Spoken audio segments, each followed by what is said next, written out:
Welcome back to our channel. இன்னைக்கு நம்ம மாங்காய் பச்சடி எப்படி பண்ணுறது, பாரம்பரியமிக்க மாங்காய் பச்சடி எப்படி பண்ணுறது அந்த வீடியோ தான் பார்க்க போகிறோம். வாங்க வீடியோக்குள்ளே போயிடலாம். இப்போ எல்லா மாங்காவையும், இந்த 3 மாங்காவையும் இந்த மாதிரி கொஞ்சம் பெருசாக நம்ம இந்த மாதிரி ஸ்லேஸ் போட்டு அரிஞ்சு வச்சுக்கலாம். வாங்க ஃப்ரெண்ட்ஸ், இப்போ மாங்காய் பச்சடி எப்படி பண்ணுறது அதை பற்றி பார்க்கலாம். இப்போ நான் ஃபஸ்ட்டு வெல்லம் எடுத்துக்கிறேன். இப்போ இந்த வெல்லத்தை நான் இந்த தவால போட்டுறேன். ஒரு 1/4 கிளாஸ் அளவுக்கு தண்ணி விடுறேன்.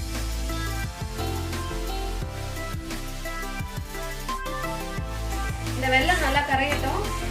அதுக்கப்புறம் நம்ம அதை வடிகட்டிடலாம். அதில் இருக்கிற குப்பை சாதெல்லாம் வெளியில் வந்ததுக்கப்புறம் நம்ம அகைன் நம்ம இதுலேயே விட்டுட்டு நம்ம பச்சடி ஆரம்பிச்சிடலாம்.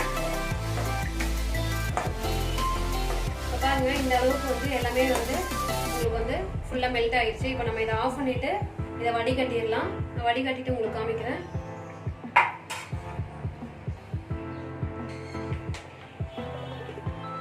இப்போ நான் அகைன் இதை விட்டுட்டேன். நான் இதில் பார்த்தீங்கன்னா இந்த மாங்காவை நான் இப்போ இதில் இந்த வெல்லம் தண்ணியில் போட்டுருங்க. தோலோட தான், தோல் எடுக்காமல் அப்படியே போட்டுருங்க. இந்த அளவு தண்ணி போதும், வெல்லம் தண்ணி.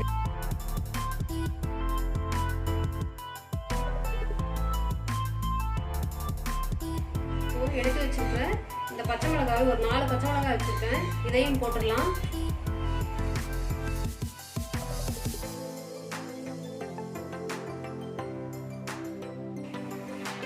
இப்போ புளி தண்ணி எடுத்து வச்சிருக்கேன் கொஞ்சமா, அதையும் விட்டுரு.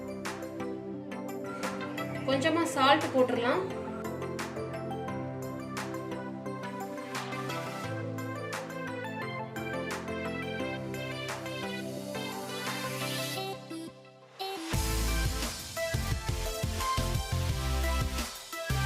இப்போ கொஞ்சம் ஒரு 5 மினிட்ஸ் ஆயிருக்கு. இப்போ இந்த கலருக்காக காஷ்மீரி சில்லி நான் ஒரு 1/2 டேபிள் ஸ்பூன் போட போறேன்.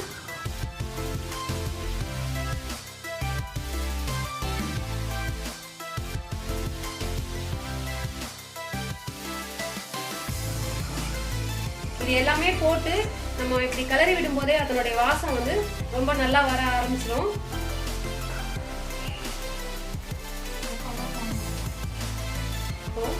நல்லா கொதிச்சுட்டு இருக்கு. இன்னும் ஒரு 5 மினிட்ஸ் இருந்தா போதும். இது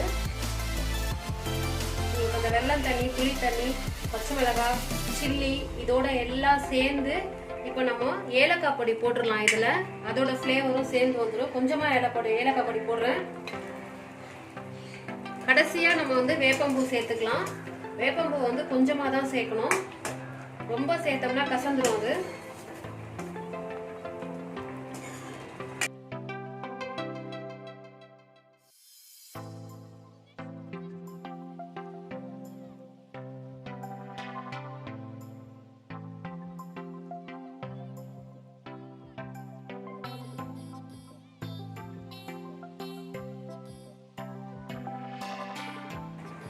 அவ்வளோதான் ஃப்ரெண்ட்ஸ், இந்த மாங்காய் பச்சடி ரெடி ஆயிருச்சு.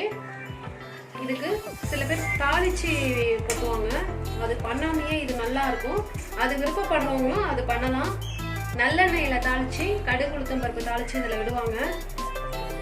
ஸோ அதுவும் பண்ணலாம். அது பண்ணாமையே இது நல்லா